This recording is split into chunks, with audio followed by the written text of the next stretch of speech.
I'll just quit it over here, open my Kali Linux. Perfect.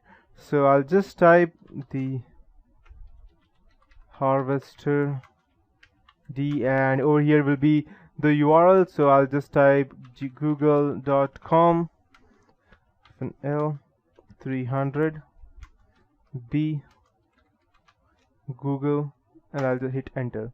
So what you could see over here is that it's searching all the results on Google, and there were no emails found with this on this website. So what it shows is that minus D over here, thing that I wrote, minus D will be the remote site from which you want to fetch the juicy information.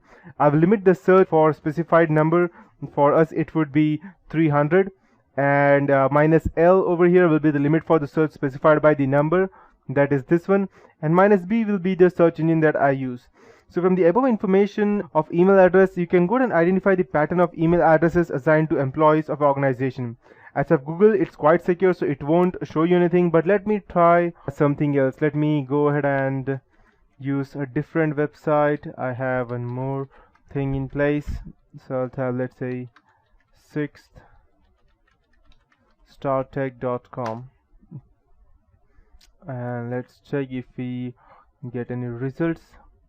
Okay, so I'm not getting any result. Maybe even this has got way too secured. So but yes, this is how it works, and you can go ahead and find out any information that you want through this. So from the above information, I can go ahead and show you all of these things. The command will grab the information. I'll also show you one more thing. Instead of that, I'll just type all the harvester hyphen D6 startech LB all. Perfect. So what it will do, it will go ahead and search on all the search engines, and it will give me back the result. This command will grab from multiple search engines, and as you can see that first it was searching only through Google, and now it is searching even through Bing.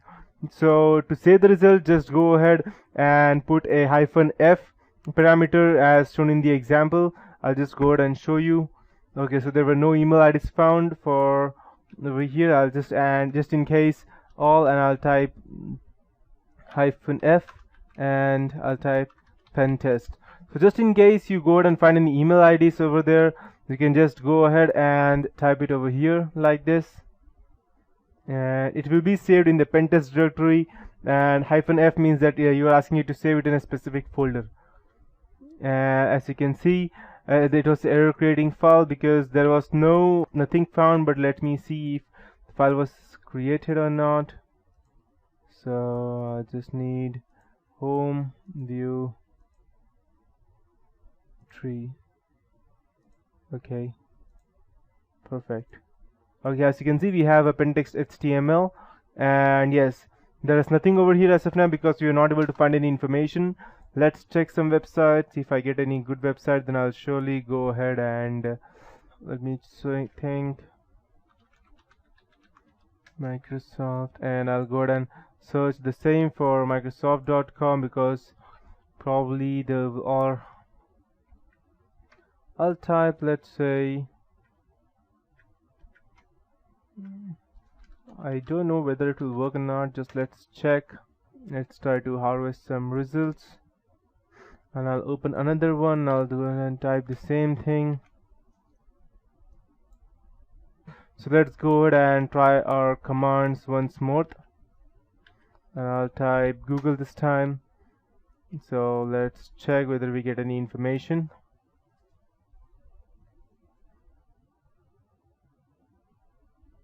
I should probably get perfect. So as you can see that previously my internet was down, so that's the reason I did not get anything. And you can see that I only searched this in Google, and I got these many email IDs from that. So it's quite easy for you to understand that what would be the email IDs and what they could give things out. So let's go ahead and check for google.com if you are able to get anything for Google. So if just in case if you get any results from Google that XYZ at the rate blah blah blah, and you get that any fake email ID, and you want to search whether the email that you received, because sometimes some attackers what they do is that they, if you have an organization and then they go ahead and send the email to an employee of your organization stating that this is from the IT department and we are asking you to go ahead and log in at the following terminal, and this is the google.com and this is your Gmail ID, so just log in. And so you need to know that whether the email came from the right party, from the same google.com or somewhere else.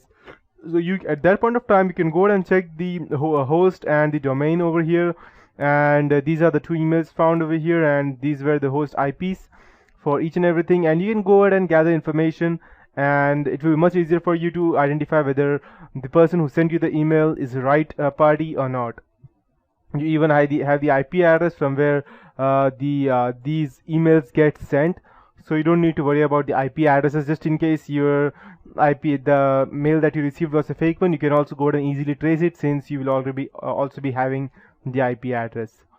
So that is it for this tutorial. In the next tutorial, I'll be starting with the who is and the DNS mapping and stuff. So that's it for the harvester.